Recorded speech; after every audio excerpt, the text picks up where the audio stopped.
নমস্কার বন্ধুরা, কেমন আছেন সবাই? ট্র্যাডিশনাল বেঙ্গলি ফুডে সকলকে স্বাগত। এখন বর্ষাকাল, ইলিশ মাছের টাইম। তো ইলিশ মাছের মাথা যাতেই দেবেন তার স্বাদ কিন্তু হবে অপূর্ব। আজকে আমি ইলিশ মাছের মাথা দিয়ে চাল কুমড়ো ঘন্ট রান্না করব। তো চলুন ভিডিওটা শুরু করি।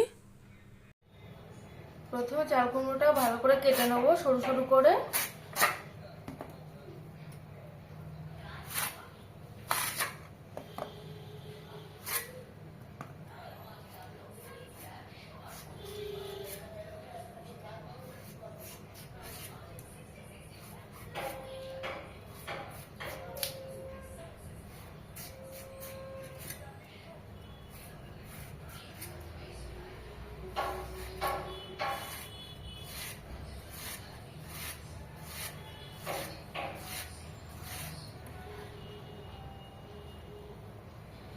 যতটা কুচিয়ে কাটা যাবে ততটাই বেশি সুন্দর হবে, তাড়াতাড়ি চাল কুমড়োটা গলে যাবে রান্নার সময়, আর দেখতেও ভালো লাগবে।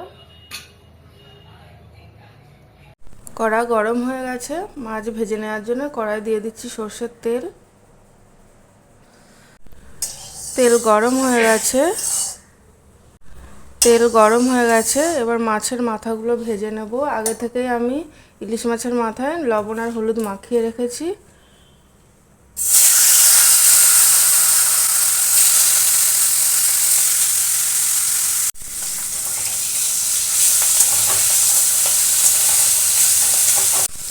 মাছ ভাজা হয়ে গেছে, এবার তুলে নেব।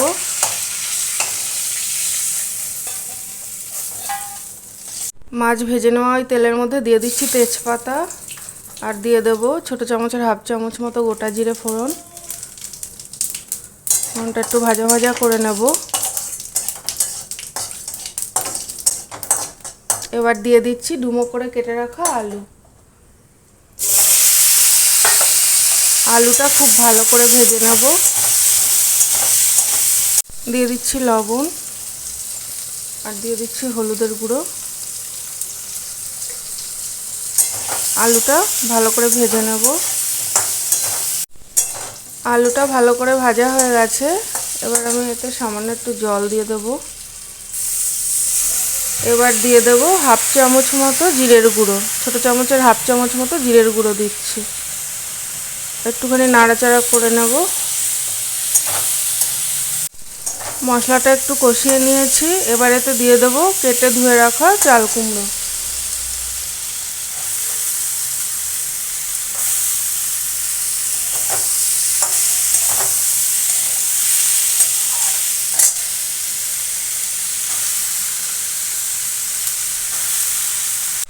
দিয়ে দিচ্ছি স্বাদ মতো লবণ, আর দিয়ে দিচ্ছি চেরা কাঁচা লঙ্কা। হলুদ আর দেওয়ার দরকার নেই, হলুদ তো আগেই দিয়েছি। গ্যাসের ফ্লেমটা মিডিয়ামে করে এবার একটু চাল কুমড়োটা সেদ্ধ হওয়ার জন্য একটু ঢাকা দিয়ে দিলাম।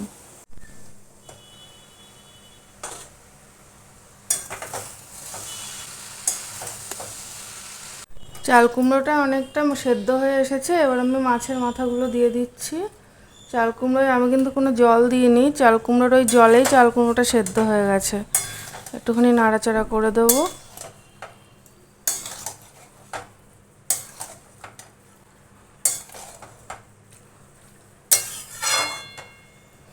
আবারও আমি 5 মিনিটের জন্য একটু ঢাকা দিয়ে দেব।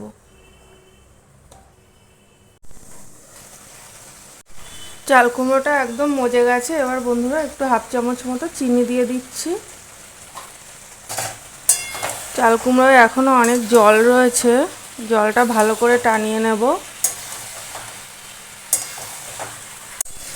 চাল কুমড়ো আলু সব সেদ্ধ হয়ে গেছে, চাল কুমড়োয় এখনও জল রয়েছে।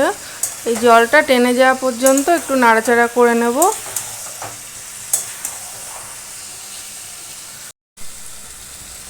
বন্ধুরা, ইলিশ মাছের মাথা দিয়ে চাল কুমড়োর ঘন্ট রান্না কিন্তু হয়ে গেছে। খেতে কিন্তু দুর্দান্ত লাগে। যারা চাল কুমড়ো খেতে পছন্দ করেন না তারাও কিন্তু এটা খেয়ে নেবে। তো বন্ধুরা, রেসিপিটা কেমন লাগলো কমেন্ট করে জানিও।